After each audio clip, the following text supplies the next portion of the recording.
बिस्मिल्लाहिर्रहमानिर्रहीम। नाज़रीन बहुत शुक्रिया। नाज़रीन आप बड़ी दफ़ा पूछ चुके हैं तो मेरी ज़रा सुस्ती कह लें, काहली कह लें कि मैं इसका जो है वो नहीं पूछ सका उसामा साहब से। दर ज़हरा की जो बात होती है कि दर ज़हरा ग्रुप जो है, उसामा साहब मेरे नाज़रीन को ये बता दें कि दर ज़हरा ग्रुप में कैसे ऐड होना है? वो क्या व्हाट्सएप ग्रुप है, यूट्यूब ग्रुप है, क्या ग्रुप है? ये प्लीज़ ज़रा बता दें। जी, बहुत शुक्रिया आपका। बिस्मिल्लाहिर्रहमानिर्रहीम। अल्हम्दुलिल्लाह रब्बिल आलमीन, अल्लाहुम्मा सल्लि अला मुहम्मद व आले मुहम्मद। दर ज़्यादा बेसिकली एक कॉन्सेप्ट जो इसका स्टार्ट का था वो ये था कि ये एक ग्रुप है जिसमें इज्तिमाई तौर पे मैं लोगों को जो भी बीमार हैं, किसी भी किस्म की बीमारी का शिकार हैं, उस बीमारी के इलाज होता है, वज़ाइफ होते हैं, उसमें एक डिसिप्लिन दिया जाता है। सारी जैसे एक डॉक्टर से आप जैसे प्रॉपरली इंटैक्ट होते हैं। 1 वीक बाद फीडबैक सेशन होता है, फीडबैक्स लिए जाते हैं, फिर जिसको जो रुकावटें हैं उसको वो समझाई जाती हैं और आगे उस सिलसिले को चलाया जाता है प्रॉपरली। लेकिन वो समझ लें कि सिर्फ एक हीलिंग ग्रुप के तौर पे तो अभी मुतारिफ है, लेकिन उसकी मंजिल कहीं और है। वो कल को 313 का हिस्सा बन सकता है। क्यों?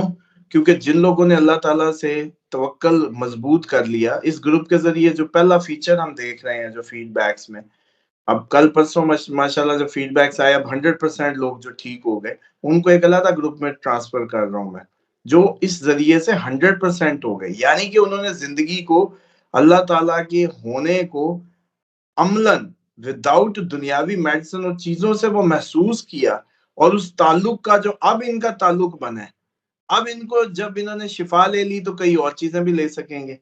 दोस्ती हो गई ना, ताल्लुक हो गया। अब सिर्फ शिफा नहीं, आप पता नहीं क्या कुछ लेते चले जाएं, जिंदगी पूरी बनाते चले जाएं। तो ये एक तो इसका बुनियादी वो है कि इससे सिर्फ और सिर्फ रूहानी इलाज हो रहा है। जादू, जिन्नात, साया, ऑटिस्टिक बच्चे बोल पड़े माशाल्लाह। और इसी तरीके से ऐड कैसे होना है? और उसामा साहब वो पूछते हैं कि ऐड कैसे होना है? हम उस ग्रुप में ऐड कैसे हो, ये ज़रा रहनुमाई करें। जी, उसमें सिंपल सा तरीका है। आपने इसी जो स्क्रीन पे नंबर चल रहा होता है उस पे व्हाट्सएप करके कहना होता है कि मुझे काइंडली दर-ए-ज़ारा ग्रुप में ऐड कर दें, बस। वो जैसे ही वो आप वो मैसेज करेंगे, आपको कुछ अरसे में, फौरन नहीं होगा, क्योंकि वो एक तरतीब चल रही होती है। जिस दिन मैंने फीडबैक सेशन ले लेने होते हैं, उसके बाद मैं दोबारा नए लोग उसमें ऐड करता हूँ। और जो 100% वाले होते जाते हैं, उनके लिए अब हमने इस दफ़ा माशाल्लाह वो तादाद बनी है, तो नया ग्रुप फॉर्म किया, उनको और अगले दर्जों पे ले जाएँगे मामलात के। और एस्ट्रोलॉजी का एक सवाल था, वो भी यहाँ आंसर कर दूँ कि लोग पूछ रहे थे कि एस्ट्रोलॉजी के क्वेश्चन का तो आंसर आप दे रहे हैं, मतलब कोर्स शुरू करवा दिया है न्यूमरोलॉजी का भी। रूहानियत का क्या होगा? रूहानी तौर पे, तो रूहानियत के लिए ये जो दर-ए-ज़ारा ग्रुप में जब आप लोग शिफा ले लेंगे, तो तब अगले लेवल्स आपको खुद ही समझ आ जाएँगे कि खुदा से कनेक्टिविटी के जो मामलात हैं, वो खुद ही जुड़ जाएँगे। क्योंकि शिफा बुनियादी चीज़ है ना। शिफा आप देखें, इस टाइम दुनिया आपकी मेडिकल साइंस नहीं दे सकती आपको, दवाइयाँ ही देती है सालों। वहाँ जब शिफा मिल जाएगी, मामला ठीक हो जाएगा।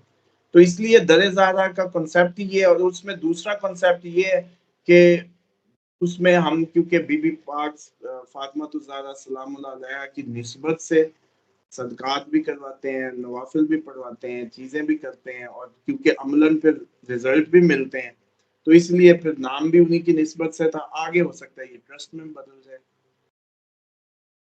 बहुत शुक्रिया, थैंक यू वेरी मच। नाज़रीन आपको आपके सवाल का जवाब मिल गया है। जो उसामा साहब ने प्रोसीजर बताया आप उसको फॉलो करें और आप दर-ए-ज़ारा ग्रुप में ऐड हो जाएंगे। मुझे इजाज़त दें, फिर हाज़िर होंगे। अल्लाह हाफ़िज़।